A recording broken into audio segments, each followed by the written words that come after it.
Собранието го изгласа законот за амнестија со кој ќе се ослободат дел од обвинетите за случувањата на 27 април во Собранието на Република Македонија. Исто така и кривичниот законник ќе се менува односно членови од истиот. Ке си лежите, нема правда, нема мир се само митови кои беа дел од шарината револуција. Каде е независноста на судството и кој тргува со правото? Дали оние кои гласаа за амнестија во моментот имале амнезија? Ова се само дел од прашањата на кои ќе одговара Павле Богоевски, независен пратеник во Собранието на Република Македонија. Благодарам за што ја прифати поканата. Здраво. Велам независен, но при тоа да решиме една дилема на самиот почеток. До сега во Собранието вие практично ги изгласавте и постапувавте исто како што и сите пратеници на СДСМ. Вие практично доаѓате во Собранието од шарината револуција. Активисти ги застапувате ставовите на граѓаните, на активистите. Добре. Дали сте независен пратеник или сте... Да, не сум член на СДСМ, што ме прави независен пратеник, но сум дел од коалицијата што е предводена од СДСМ.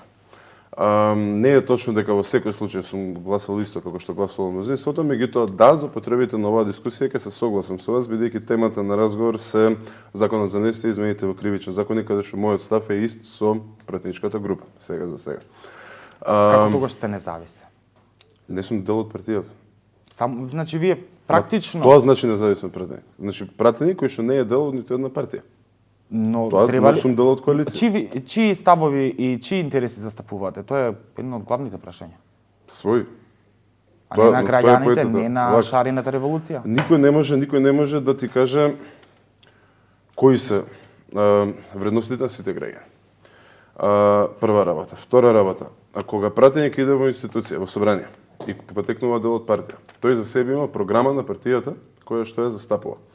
Кога пратеник кој што не е дел од партија, влегува во собрание, тој зад себе има своји вредности кои што ги застапува. Моите вредности и мојата политичка кариера почна од шарената револуција. Кога јас велам своји вредности, велам на тоа што јас сметам дека се вредности на средината на која што потекнува. Никогаш не сте гласале против своја волја? Како мислиш против своја волја? Дали некој ме принудил да гласам некога? Па ајде да Или кажем. дали не ми било мило за некој глас што сум го дал? Дали не би било милово на Се пример? разбира.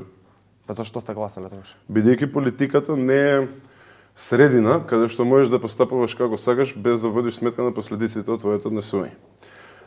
Политиката не е средина каде што се што ти ќе кажеш ќе испадне по твое. Политиката, поготово собранието, каде што имаш учество на различни политички структури, е средина каде што треба да се постигне компромис и да се добие консензус околу тој компромис. Да бидеме јасни, вас не ве поставие во собранието и не влеговте во собранието за да гласате за субвенции, за радиодифузија, за повисоки плати и така натаму. Вас и вие влеговте во собранието за да имаме правна држава, Добро. за да тие кои треба да одговараат според законите да одговараат, Добро. а не за да се гласа амнестија, измени на кривичен закон и така натаму. Прво, Или јас грешам, во може би. тој момент нема да ти кажам дека законот за амнестија, не зборувам за кривичниот закон, сега зборувам за законот за амнестија поточно, дека законот за амнестија не ја задира правната држава или владењето на правото. Го задира. Но амнестијата е политички инструмент кој што постои токму за таа причина. Јас како ја гледам таа работа. Законот за амнестија сам по себе не значи дека никој од луѓето нема да одговара. Законот за амнестија не се однесува на уште случај. пострашно одговараат селективно. Амнестијата е инструмент за политичко ургирање во правосудниот систем. Амнестијата како таква постои во секоја држава. Задирање во правосудниот систем, да скратиме, така? Да, ама Тогаш- кој од нас го негира тоа, кажем? Амнестијата е инструмент Па нели за немаше политичко да има- ургирање во правосудниот систем на сметка на политичка цел. Секоја теорија на кривично право ќе ти го каже истото. Но амнестијата е законски дадено овластување, уставно дадено овластување на собранието да го направи тоа кога смета дека е целисходно. Ние имавме 95 претеници кои што сметаа дека е целисходно да се донесе овој закон за сметка за евроинтеграцијата на нашата држава. И јас стојам позади тоа. Добро. Велевте нема правда, нема мир, законите мора да важат за сите, па да видиме еве во студиото како тоа вие го правевте, што се случува сега кога сте пратеник. Да видиме дел од снимките. Конструктивност, подадена рака, Расчистување на Марко Зврлевски за 27 април. Зашто? Учествува во толпа што смеќава на службено лице при преземање службено действие. На кој да му подадам рака? На Крсто Муковски, на Саша Василевски, на Јохан Трчуловски. И уште вчера господинот Муковски се дрзнува да го спомнува 27 април одговорница. И уште да вика, бидејќи сум рекол срамота. Ке речем уште еднашка. Срамота, Крсто. Благодарам. Прво, дефинирано ни на став на коалиција дека амнестија нема за никого. Односно, ќе подадеме рака на секому, ама амнестија на никому. Тоа е првата работа. Втората работа, во зборовите на премиерот, јас слушнав како што кажавте и вие, повик за помирување. Понудувањето на подадена рака не значи понуда за ослободување од кривичен прогон и кривична одговорност. Судовите и институциите на прогон ќе си ја вршат својата работа. Со понудената рака понуди опција за ние внатрешно како дом да се помириме и да се обединиме за интересите на нашата држава. Не и за амнестија, не и за ослободување од прогон или пак за ослободување од одговорност. Ни за настаните на 27 април, ниту пак за кој било од другите случаи против поранешното раководство на ВМРО ДПМН или членовите од нивната коалиција. Ова јас не можам никако на друг начин да го сватам, освен или сте лажеле, или нагло ги менувате ставовите. Лажење не е. Лажење значи дека не верувам, дека во моментот кога го зборувам тоа, знам дека нешто друго е вистина, не. А поготоа вториот дел од изјавата, кога се збореше, во моментот јас немам информации дека процесот на помирување ќе резултира со закон за амнестија. А првиот дел е емотивен говор за мојот став за 27. Мојот став за 27 не е променет. Да, мислам дека е срамота тоа што беше направено. Ама одеднашка имаме реална ситуација каде што треба да бирам помеѓу моите чувства, мојот став и мојата каква таква репутација и реалната можност дека нашата држава уште децении ќе биде закочена во евроинтеграцијските процеси. Јас се извинувам, ама ниту еден поединечен став, ниту една поединечна репутација не е доволно вредна за да уште една генерација како мојата што помина во изолација од светот. Зошто велите ваква или таква репутација? Мислите дека ви е падната репутацијата? Очигледно дека е падната, иначе немаше да ми викнеш и ми ги поставиш овие прашања, ама тоа е вред. Целта која што си ја поставуваме пред нас е, кога ќе заврши овој мандат, колку и да трае, Македонија да биде на подобар пат и на поодржлив пат од кога што ја најдовме. Ако тоа значи губење на избори, ако тоа значи добар дел од нас да бидат само единствени, да се докажат само, ако тоа значи добар дел од нас да бидат само со еден мандат. Кои криминалци ќе излезат? Законот за амнестија според прогнозите. Оние кои се обвинети за настаните на 27 април, тие што ве тепаа во собранието, нели се жалевте, излеговте? Тие што не тепаа, не. Тие што помогнаа во тоа преку отварање на вратите и дел од активистите, луѓето што се прокламираат. А како ќе влезе тие што ве тепаа ако не ги отворија вратите? Се објаснуваме за кривично правните околности на 27 немаше да влезе. Не, само прашувам. Што? Значи немаше да влезе, така? Да, немаше да влезе ти. Значи немаше да бидете натепан, така што буквално тие на овој начин иднината на оваа држава е многу поголема од тоа дали Павле Богоевски бил натепан или не, дали Зоран Заев бил натепан или не, или дали некој ја потегнал посета на Радмила Шекеревски. Прва работа. Втора работа. Тие што тепа не ги опфаќа законот за амнестија. Тие што го организира насилството не ги опфаќа законот за амнестија. Политичкото раководство на ВМРО ДПМН, кое што ги координираше нападите, не ги опфаќа законот за амнестија. Законот за амнестија ги опфаќа прецизно тие кои што ги отворија вратите, како и тие за кои што сметаме дека имаат помала одговорност од тие кои што ги отворија вратите. На сметка на тоа да ги добијат рака со Муковски, со Василевски? Со Василевски си кажувам здраво, со Муковски не комуницирам. Ама тоа не е ли рака, бидејќи велевте нема да пружите рака. А зошто да си пружам рака? Па нели се померувате амнестијата еден вид на пружање рака, тоа многу повеќе од само обично пружање рака. Ако амнестијата ја сметаш за пружена рака, тогаш веќе одговорот е да, дека сум пружил рака, така? Без разлика дали фактички сум пружил рака или не. Значи се мој простор. Не, значи вака те молам сега. Амнестија е едно, простување е друго, заборавање е трето. А кој од тие три работи вие веќе сте го направиле, а кој ќе го направите? Очигледно дека првото сум го направил. А другите две не? Другите две се моја категорија за која... Зашто не ги тужите приватно? Еве имате и право на тоа, дека тие практично... Бидејќи стојам на тоа дека моја должност како пратеник во Суверенитетна Република Македонија беше на 27 да бидам таму и да го јадам тој ќотек. Немам намера да собирам штета за последиците што ги имам од 27. Не, вие ќе ја вратите само, знаете, вербата, онаа целосната изгубена доверба во правната држава. Добро. Ако така викате, ова став или прашање? Не, констатација од јавноста. Добро. Ако така викате, така викате. Кога точно го сменивте ставот за амнестијата? Кога сватив дека нема ништо друго што може да се направи, што би ни ги безбедило 80 гласа. Добро. Значи, остана само да ве фалиме, бидејќи сте гласале за субвенции, повисока плата, радиодифузија. Не барам да ме фалите за ништо. Како треба да ве гледа вас јавноста? Тоа ќе го оставам на јавноста. Моја работа е да работам од ден за ден за тоа што верувам дека е најдобро за оваа да држава, гласате а за не за амнестија. тоа што ќе ми донесе добро мислење од јавноста. И тоа го правам. Мислите дека сте легитимен представник на шарената револуција? Легитимен значи дали во моментот кога сум бил назначен шарената револуција верува Легитимен значи дека може вие да сте мо стижи да кажам пратеник, таму? ако може само да ви го поставам Ајде, прашањето, бидејќи вие ми кажувате што точно тоа значи, па јас да ви појаснам што точно барам како Ајде, ви поставам како прашање. Легитимен значи дека вие бевте избран од граѓанскиот сектор како дел од шарената револуција да бидете пратеник во собранието на Република Македонија и при тоа да ги застапувате ставовите кои луѓето кои излегува на таа шарена револуција ги има и ги застапува. Добро. И што? Кој е конкретно Дали го сте Дали мислиш дека се легитимен уште ги застапувам представник ставовите на на шарената шарената револуција или мислиш да револуција? сум легитимен представник? Да, сум, бидејќи во моментот бев избран, бев послушен од луѓето од шарената револуција, бев подржан. Законот за амнестија, кој што го изгласавме сега, не е во согласно со целите на шарената револуција. Тоа е тоа што сакаш да го извадиш како одговор, тоа од почеток ти го кажам. Не е во согласно со целите и принципите на шарената револуција. се поднесете оставка, мојот глас бидејќи не е ви обмана. сте- Мојот глас за законот за амнестија е спротивно на тоа што викавме дека секој треба да се одговара по законите. Ама целта која што стои пред тоа и која што стои за тоа е повисок. И стојам за тоа. Затоа гласав за. Така. Ајде да видиме кога се викаше полициите дека законите мора да важат за сите, да се потсетиме уште еднаш на тој дел од шарената револуција, ако не ви пречи. Ајде тоа.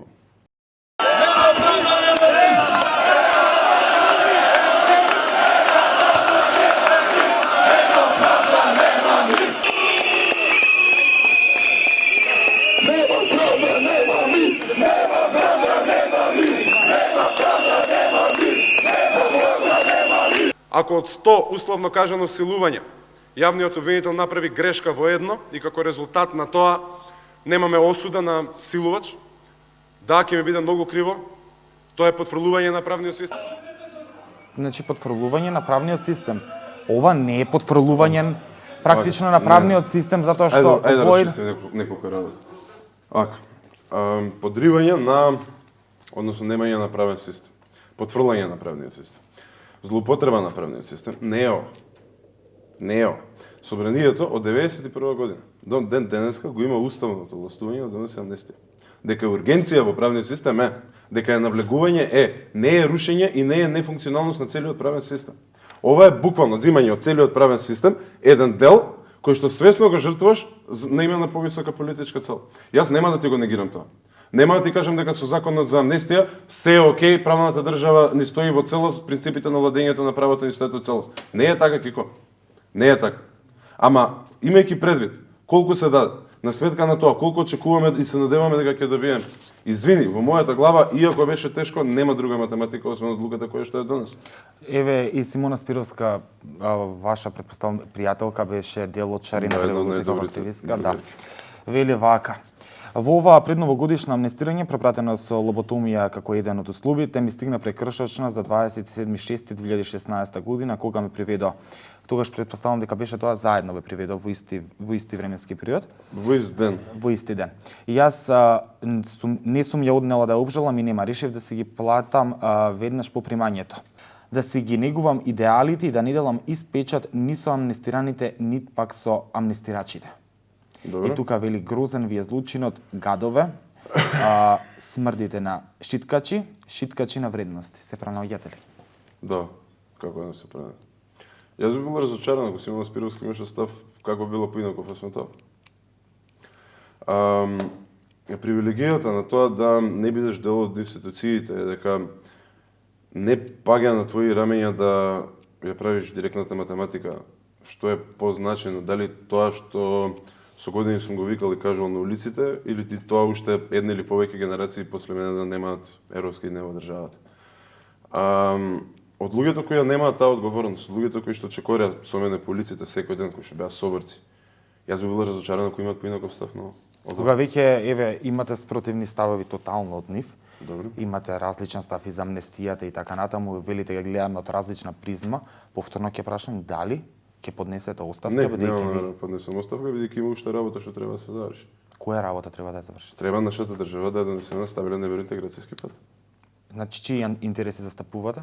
На Бидејќи државата, како на државата на Република Македонија. Стратешки интерес на Република Македонија е да биде земја членка на Европска унија и По НАТО. секоја цена. Нашиот пат, не по секоја цена, нашиот пат до членство во Европска унија и НАТО од почетокот на нашата самостојност до ден денеска е пополнат со тежок пат, со тешки чекори, со жртвување, со откажување од многу работи и со правење математики од типот на кој што ви ги кажав сега. Немам намера да престанам додека тоа не биде завршено. Кога зборуваме за правна држава, тоа е фокусот барем денешен, да погледнеме уште едно видео.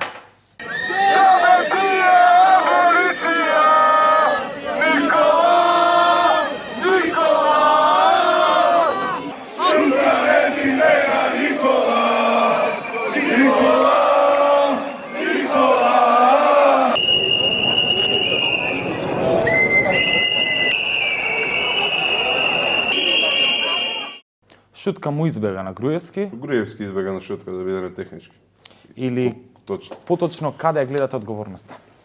Чекам истрагата ги даде резултатите, после ќе кажам за тоа. Имав прилика во еден наврат пред резултати од истрага на институциите да се избрзам и да дадам став. И после тоа токму од нашите соборци бев критикуван дека тоа е мешање од законодавно во извршни и така натаму. Така да мислам дека министерот пред недела дена кажа дека скоро ќе видат резултатите од истрагата за бегството на Груевски. Ќе почекам тоа да заврши, после ќе дадам мојот став, а сигурно ќе имам став. Истото беше и со случајот на злоупотребата на службеното возило од поранешниот директор на Бирото за јавна безбедност и со уште неколку такви случаи на Нели мислите дека Место предолго Кишинев. трае оваа истрага? Да, мислам. Кога Да. веќе сите држави излегува со податоци, човекот се добија азил, веројатно си купил и стан меѓувремено. Податоците од другите држави немаат за цел утврдување на одговорност. Кога спроведувате истрага, клучна работа е да земете се што можете да земете предвид и тоа треба време и после да го анализирате. За мене и еден ден е предолго од траење на истрагата, а не ова време што трае, меѓутоа повторувам да ги почекаме резултатите. И кога ќе дојдат резултатите и ако никој се воочи дека нигде нема одговорност, вие ќе се согласите со тоа? Да ја видам резултатите од истрагата. Да, хипотетички, Ама секојаш. вака се, ме прашуваш како ќе имам став за документ што не сум го видел.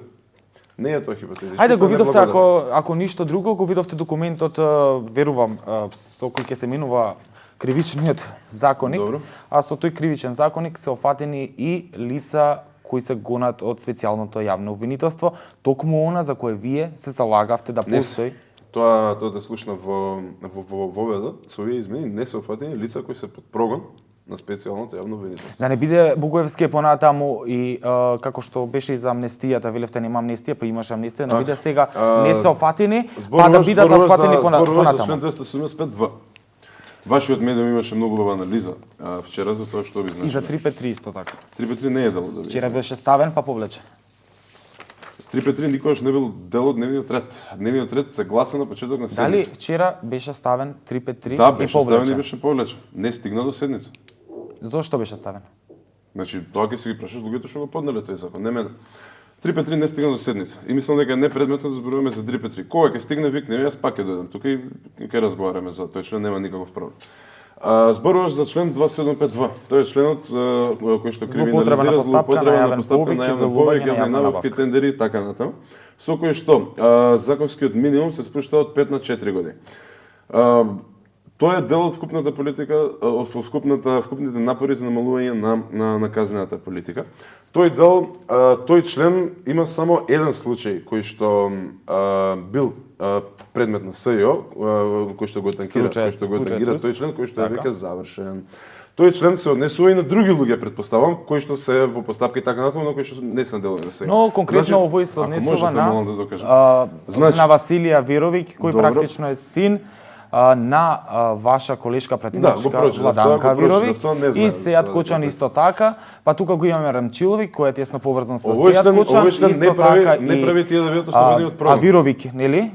Па така што ова се отвара една можност тие да добијат условни казни. Ослободени од прогон. Овој член не прави тие да бидат Но прогласени прават за да невини. не лежат Овој член во не прави затвор, така, тие да да се не се намалат исплатат казните. по штетата што треба да се ја прави. Не само нив, овој член прави за сите луѓе кои што се по тој член да имаат помал законски минимум на казна. А зошто порано не го донесовте? Зошто токму сега? Можевте Бидејќи порано да ги собранието има ослободите? агенда, не може да ме прашаш мене за вкупната агенда на собранието. Тоа е прашање кое што се упатува до талач афери. Да беше до мене, не само Ама овој, вие го и многу оправдувате други. тоа и ми укажувате дека овдека како и да е ќе има одговорност. Не прашуваме само Има дали одговорност. ќе има одговорност. Значи во моментот кога овие две лица конкретно биле гонети, важел овој член од законот Добро. со оваа казна. Сега тука добиваме намалување на казната. казна. Да, но сега ќе бидат како што се осудени очигледно и ослободени од таа казна и ќе се добие Ама некоја ти сега помала ги казна. преедуцираш искрено на Па друго така прашање. се носи и констатацијата дека сите оние- да ми се изнакараш. Секунда само. Вие да го му- гласавте, Богоев. Па да, и остаме Зошто да ти го одговорам. гласавте? За да Авировиќ и Сејат Кочан бидат офатени по овој закон и за да тоа што го шпекулираат медиумите бидат пуштени на условна осуда, треба да се случат следниве чегови. Прво треба апелација во сегашна постапка да им одговори позитивно жалбата и им го врати предметот на повторно судење. После тоа, во повторното судење треба да бидат осудени на законскиот минимум. После тоа, таа пресуда треба да ја обжалат на апелација. По апелација треба да им ја скрати таа минимална казна на пола, па после тоа да се жалат и да барат Добра условен отпуск. пресметка, се одлично. Зошто го гласавте ова? Бидејќи иде во насока на спуштање на вкупната казнена политика, што е наша политичка цел. Истото и со прекршочните казни, истото и со глобите, истото и со амнестијата со која ги намаливме казните на не знам колкав процент на затворениците, што беше дел од нашите барања претходно и така натаму. Значи Кои иде во вашите? насока намалување. Кои се вашите барања? Мислам дека Мери Николова си вика, Мери Николова го тераше процесот со амнестија, тоа е нешто што беше актуелно уште шарената револуција која беше. Списоци се собира, подписи се собира. Ние донесовме закон со кој што за одреден процент, за одреден тип на кривични дела го намаливме издржувањето на казната. Ова е за конкретно кривично дело, не е за конкретно лице. Да, има шанси и него да го опфати тоа, ама технички нема член од законот со кој што немаме некој од претходната власт. Дали мислите дека инволвира. треба да се менува 353? Не на начин кој што беше направено вчера. Туку? Вака, интенцијата која што беше направена вчера е да се избрише делот за све што значи не директна финансиска корист. Јас не се согласувам со тоа. Мислам дека кривичните дела, поготово делата на злоупотреба на власт, не секогаш резултираат со директна финансиска корист за тој што злоупотребил. Класичен пример е делото Тенк, за кој што Никола Груевски во бегство. Тој си набавил Мерцедес од 420.000 евра, ако не се жалам. Технички тој не ставил ни денар во джеп, ама доколку е спровел постапката за собирање на најефтина можна понуда, Република Македонија ќе платила с можеби 100.000 евра помалку. Значи немаме директна имотна корист, ама имаме имотна штета која што е причината и имаме некаква друга корист, односно лична корист во овој случај. 353, фактот на реалност и денеска ги слушав колегите мои, и Европска унија со години на нас вели дека 353 треба да се промени. Формулацијата како што е сега остава простор ако некој сака да ја злоупотреби, да се толкува многу широко, што значи тоа нематеријална имотна корист. Ама се додека не бидат направени анализите кои што треба да бидат направени, се додека немаме стручњаци кои што ќе ни кажат дека ова измена ќе ви влијае на процеси на СЈО, ова измена нема да ви влијае на процеси на СЈО, ова измена ќе ви донесе поголем ризик за злоупотреба на власт, ова измена нема да ви донесе поголем ризик за злоупотреба на власт, јас стојам на тоа дека 353 не треба да се чепка. Ама ти повторувам, јас сум еден глас од 120 во собранието и не знам Дали тоа кога значи што го дека кажувам кога се ќе биде гласаше така. вчера 353 немаше да гласате? Повторно неблагодарно прашање. Не можеме ти го кажем тоа, кога ќе биде на маса ќе видиш како би гласала кога дојде оваа форма. Како носите одлуки Јас имав во одлука секунда вчера. во секунда или? Не, јас имав одлука вчера, ама таа одлука, ако сакам да ја кажем, ќе споделив уште вчера. Ти повторувам. Ако дојде на маса 353, тогаш ќе коментирам за тоа. Сега не е на маса 353. Моето мислење и анализа што од 353 може да се прифати, што од 353 не може да се прифати, ти го кажам. Не сме да се направи нешто, бидејќи вчерашната верзија која што искочи нас не доведе во сериозна опасност неколку тековни предмети на СЈО да паднат и Никола Груевски од Будимпешта да си поднесе барање за заштита на законитост тука и да ни се врати. Таква измена на член. И јас не би прифатил. Дали би гласал или не?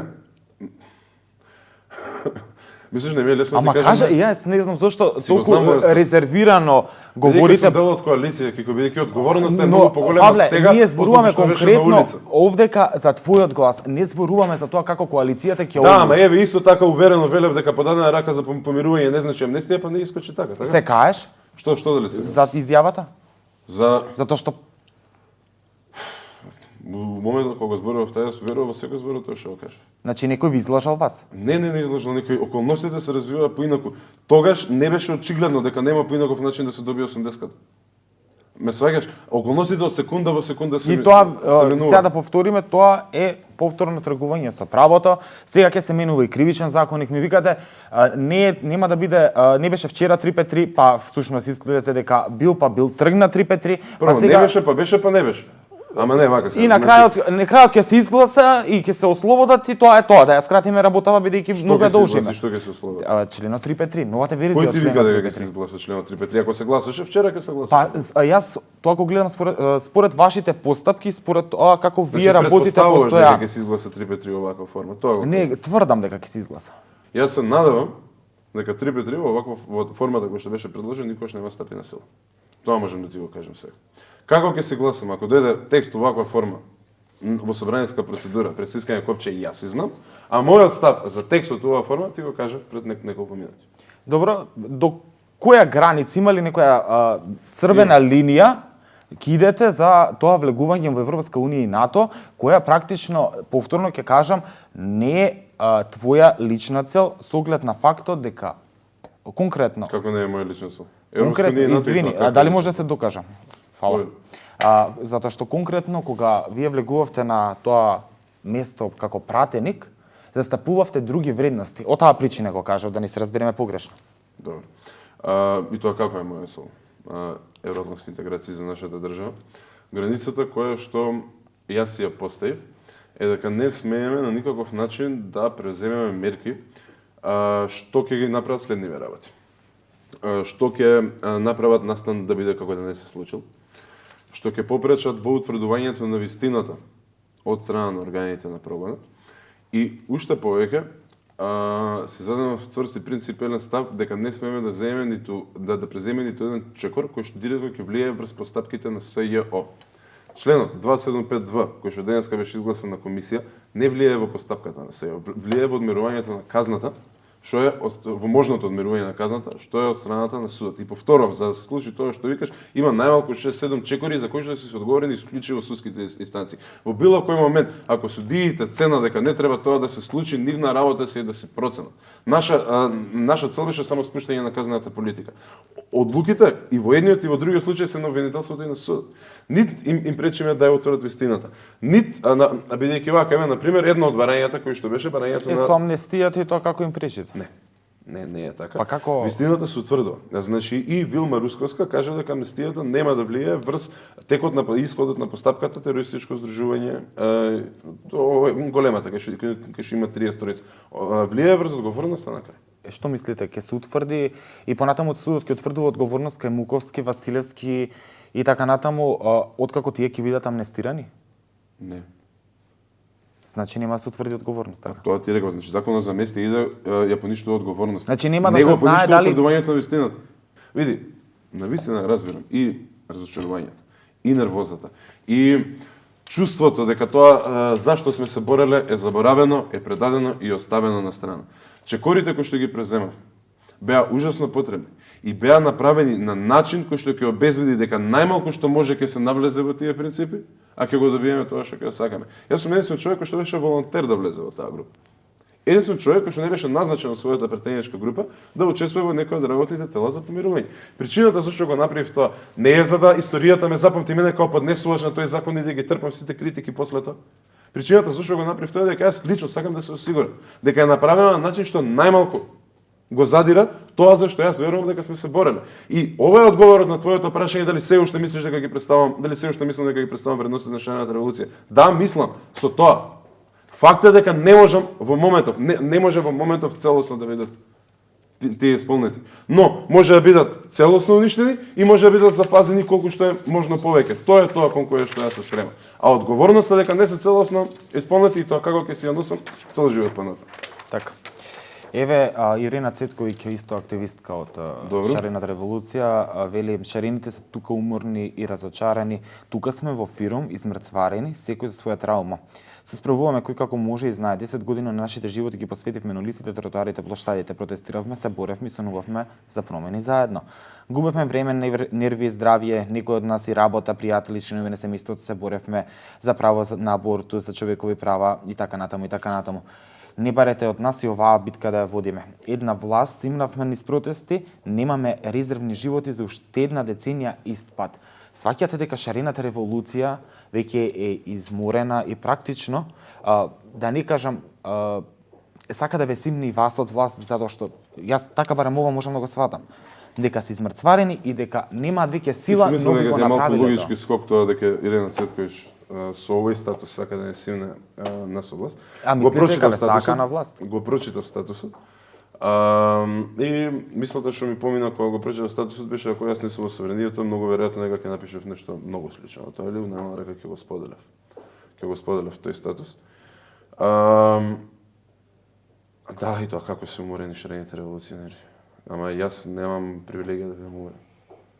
Јас во моментов сум дел од законодавната власт, не сум активист кој што е надвор од институциите.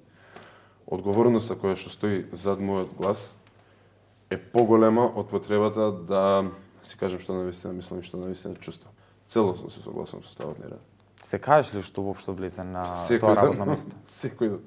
Секој ден, ама исто така цврсто верувам дека колку и да ви биде смешно, работите ќе беа полоши ако јас и Ивана и Ирена не влеговме во Собранието. Така. Цврсто верувам во тоа. Добро. А да се кажам, секој ден, секој ден. Значи, Ама тоа е реалноста, политиката е прљава работа, политиката не е вештија на принципи, туку е вештија на возможност. И од ден за ден го правиме тоа за што веруваме дека е најдобро на државата. 2019 дали може да очекуваме уште некоја можна амнестија, уште некоја ослободување од кривична одговорност? Бидејќи 2018 сигурно ќе ја памтиме по тоа. Да. Не би можел да кажам дали може да се очекува нешто такво. Како што сами знаете, работната група за помирување си даде многу поширок мандат на себе си од само ова за 27 сега, така да не би знал да кажам што ќе дојде на масата, што можам да кажам за мојата активност во која насока ќе биде насочена. Ќе биде насочена во насока на тие неколку принципи што ти кажав пред јас. Не сме да биде преземен чекор кој што ќе влијае врз утврдувањето на вистината пред институциите, не сме да биде преземен чекор кој што ќе влијае врз намалување на одговорност на злоупотреба на власта и нема чепкање во случаите во постапките на СЈ. Практично, нели, шарената револуција протестираше за аболицијата на Иванов, вие донесовте амнестија, која е разликата меѓу вас и Одма ќе ти кажам која е прашање, која е разликата. Аболицијата на Иванов беше механизам, беше дел од механизмот за заштита на прогона за студеничкото здружение што беше на власт. Месеци пред Иванов да донесе аболицијата, структурата си ги презема чекорите кои што беа потребни за доставниот суд, му ги симне ограничувањата на Ѓорги Иванов и тој да може да го направи тоа што го направи. Целта која што имаше ставено Ѓорги Иванов пред себе и колку и тој да збореше за помирување, тогаш не беше помирување, туку беше само ослободување од одговорност без никаква практична корист за нашата држава. Тоа што ние го правиме сега, користиме уставно властување кое што постои од постоењето на нашата држава. Значи не измислуваме топла вода за да можеме да го направиме ова. Амнестијата која што донесовме ние не е бланко, не значи бришење на делата, бришење на тоа што се случило, туку е хируршки прецизно утврдување на кого точно се однесува на сметка на тоа што сакаме да го добиеме. И на крајот целта која што имаат овие чекори и целта која што имаше аболицијата на Ѓорги Иванов се различи како небо и земја. Благодарам за овој интервју. И благодарам на поканата.